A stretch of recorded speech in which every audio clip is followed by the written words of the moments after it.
Okay, we will kick on now. So good morning, everyone, and welcome to this month's Insight webinar. And today we're going to be looking at our top Dynamics 365 CRM hints and tips.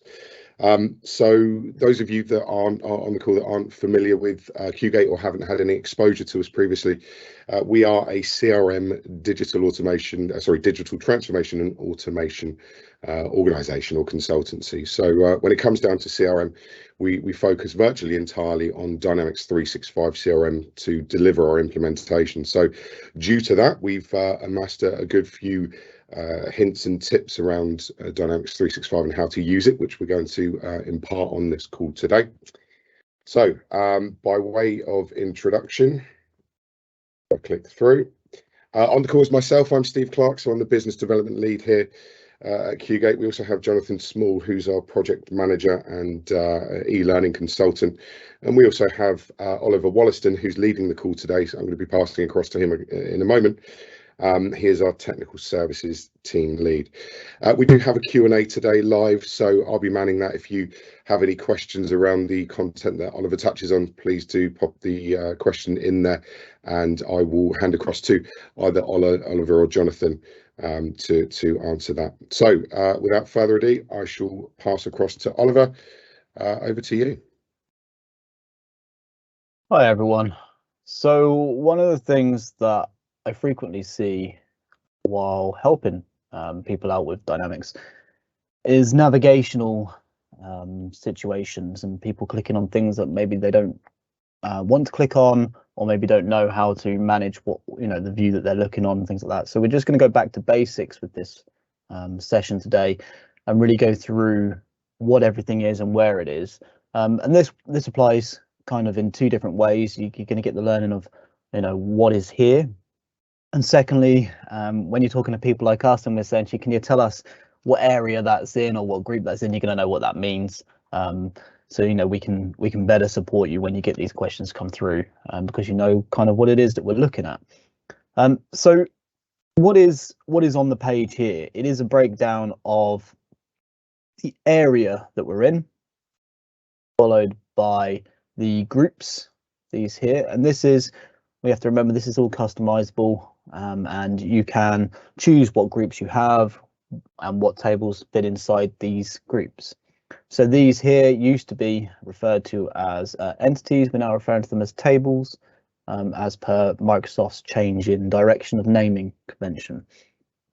So if we click through to accounts and we'll look at what we've got here, it's a view. We've been through views before on this Insights webinar, and we are aware that these are rows, much like an Excel spreadsheet, and these are columns, and that's the route that we've gone down. So these actually refer to individual fields that are on the record, otherwise now known as rows and columns.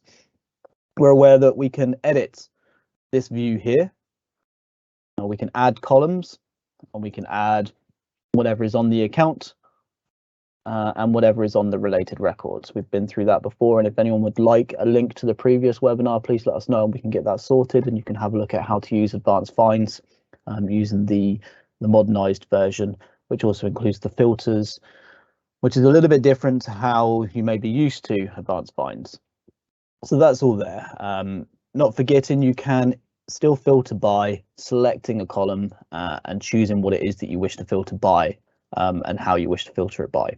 So that's all there and that's available. So one of the things that I see frequently is that when I'm assisting people, they will say, I want to open up this account, and anything that's blue is a hyperlink of some sort, which means if you click it, it may not do what you're expecting it to do. So I've seen people look in, they'll say, I want to open one of Simon Pegg's accounts. So they click on Simon Pegg here, thinking that that's going to open the account page. And actually what we end up on is Simon Pegg's individual record. So this is a good thing if you're looking to get to related records, because you can include them within your view and easily navigate to a related record.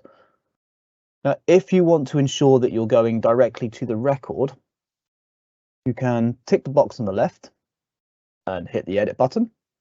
That will take you directly through to the account record. or you can double click on any grey space. So any grey space will also take you through to that row. So if you find that sometimes you're clicking around, you don't end up on the record you're thinking you're ending up on, that's why. It's similar with emails. If a field is an email field and you click it, it will bring up the opportunity to link your email to open a new mail to send to that address, and it will pre-populate the to address. So it's the same with that and telephones. If you have a call system hooked into your Dynamics, clicking on a telephone number that's blue like that would actually paste that into your call system and give the option to dial that. So when navigating here, like I say, it's key to remember the blue text is a hyperlink, and clicking it will do something, it will react. If you wish to select multiple records at once, you can tick in the box. As long as you tick in the box individually, it will work. You cannot select them individually unless you hold the control button. So on the bottom left of your keyboard, there's a control button. You can hold that down and you can actually select multiple records at once. Alongside this, if you want to select a group of records, you can hold the shift button, which is just above the control button. Usually you hold that and give it a click and it will highlight everything within that range. So there's a few ways there that you can open up the selection of multiple records at once. So you can also sort by multiple columns. You see here, I want to sort by phone numbers. And what I find is that I've got a few people with the same phone numbers. Now, maybe I want to make sure that they're all sorted also by primary contact. Again, we can hold the shift button and we can sort by the primary contact field as well.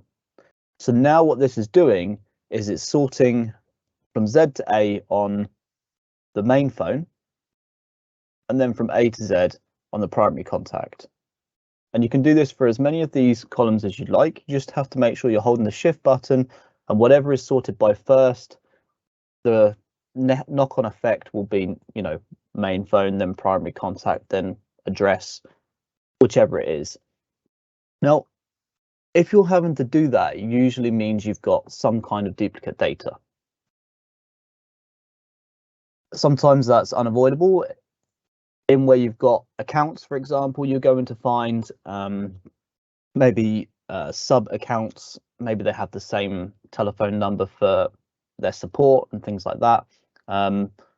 So, you're going to have that happen, but perhaps you find that you've got it happening on your contacts. And you're looking at it thinking, well, I shouldn't have the same mobile phone number for two contacts unless they are duplicate contacts. So that leads us on to something else that we can do in Dynamics. So in the background, there are some rules. We've got quite a few rules going on. There are some out of the box. You can see here that out of the box, you get things like accounts with the same email address. Now, what is that saying? It's a duplicate detection rule. These can be set up fresh. The idea here is that if you have a row, a record type, where you do not want to be able to create a record with the same data as another record, you can create these rules that say, if a contact is created with the same email address, flag it as a duplicate. And what this will do is when somebody's creating this contact, they'll type in the email address. Perhaps they've got John Smith, and then they try and create him as Jonathan Smith, and they put the email in as john@john.com, and it flags up and says, well, hang on, you've already got this contact. Are you sure you want to create a new one? And it will give the opportunity to say ignore and save, or save. So these rules can really help you control what it is that's going into your system. And the criteria can be different each time. It can be whether it contains something, whether it's an exact match, and you can link it up to whichever field that it is within that record that you're trying to save. So it's something to be aware of there that's kind of handy, and you can have them customized, turned off, new ones created. If you would like anything done on that side of things and you don't know how to, please let us know. We can help you there. So back to our navigation. Forgive me for interrupting. Just a question that's come in from Paul. Just going back to your previous point around the connect sequence function.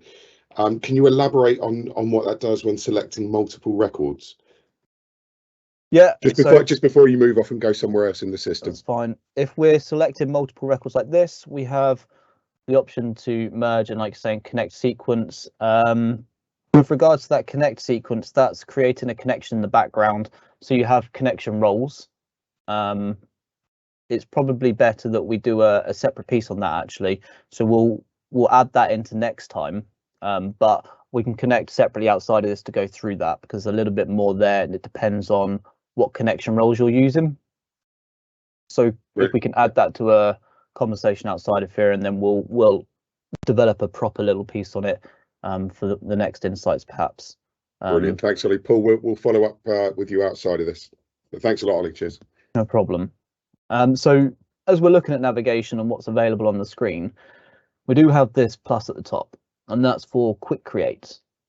Now, these are smaller, or the idea is that they're smaller forms than the basic form, and you can get to them anywhere from the system. Now, they don't relate to the background record or the background screen. It's simply a case of perhaps you're working on an account and you remember you were supposed to add a contact. This here is a separate form, and you can choose different fields to be required, and you can set different business rules there. So you can auto-populate a field.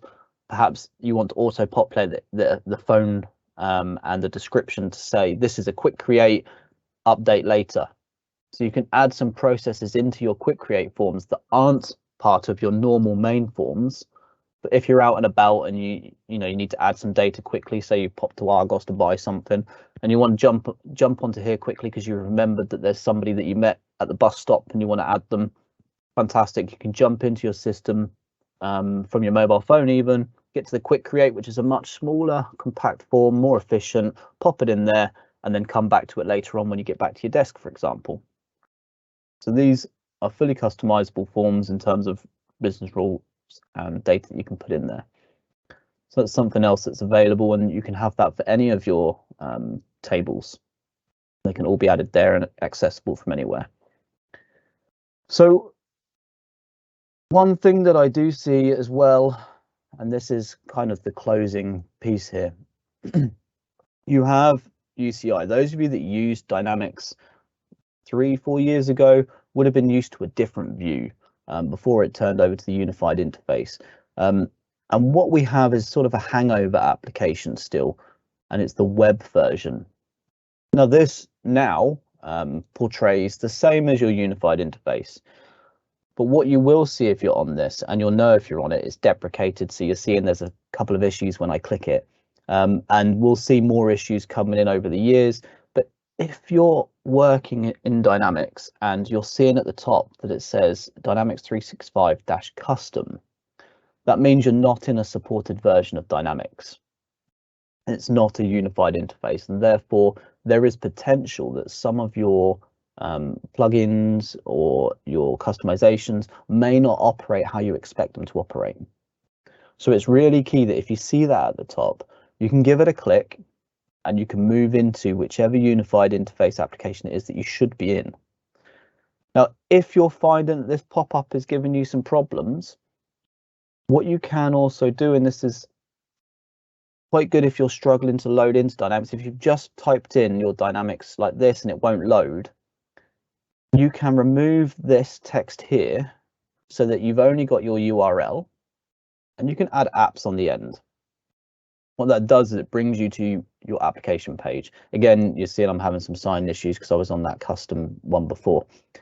But here I can see all of my applications and I can easily get into whichever one it is that I'm interested in getting into today.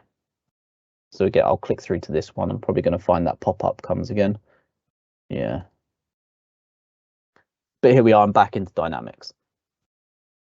So the final piece that I wanted to show you, which I think some of you may have seen already, but there's a welcome screen in Dynamics. And this is a pop-up, essentially, a window that opens the very first time each day you open a unified interface application. Many of you probably aren't using this, but it's something that we can set up for you, no problem. You could probably set it up for yourselves if you needed to. It is customizable, and the way that we're demonstrating it now is that we suggest, or the demonstration that we're putting here is that you can have a daily message board or a weekly message board or something that's static. It doesn't matter. It can be edited on the fly. You know, there is a small piece, maybe 10 to 15 minutes it would take you to update that each day if you wanted to have different alerts in there. But you can add links, URLs into here. Perhaps you have some links that people use daily, resources that they need to go to, knowledge base articles they need to go to, information based on who their support is, information based on where they can find licensing data, that sort of thing. You could compile anything that's efficient here, really, so that people can get to the data they need. And this is great because it can be different per unified interface. So if you have your sales team logging into one environment, they can have a welcome screen that shows them what's efficient for them. Your support team, they can have a welcome screen that shows them what's, you know, resources that they need. So it can be different if they're logging into different applications. If you don't want to see it, you can simply tick the box there and click continue. So was there another question that popped up there? Are the plans to remove this option to access the web application? Yes, to an extent, yes. There is already an option in the background to make it not accessible to anyone other than a system administrator. So that way you would still see it as a system administrator, but nobody else would have access to see it. Unfortunately, if they know the URL and they go solely to the URL and they have not cached a different application already, it will take them to the web version. At the moment, Microsoft cannot remove it because the infrastructure is based on the data that come from that web application. What that is the entire site and settings. So when you move across to advanced settings here, this is still the web version. And until Microsoft can compile all of this within Power Apps Admin Center, which they have really pushed a lot into so far, they can't remove the web app because this is based on the web application, which is why a system administrator still needs to see it.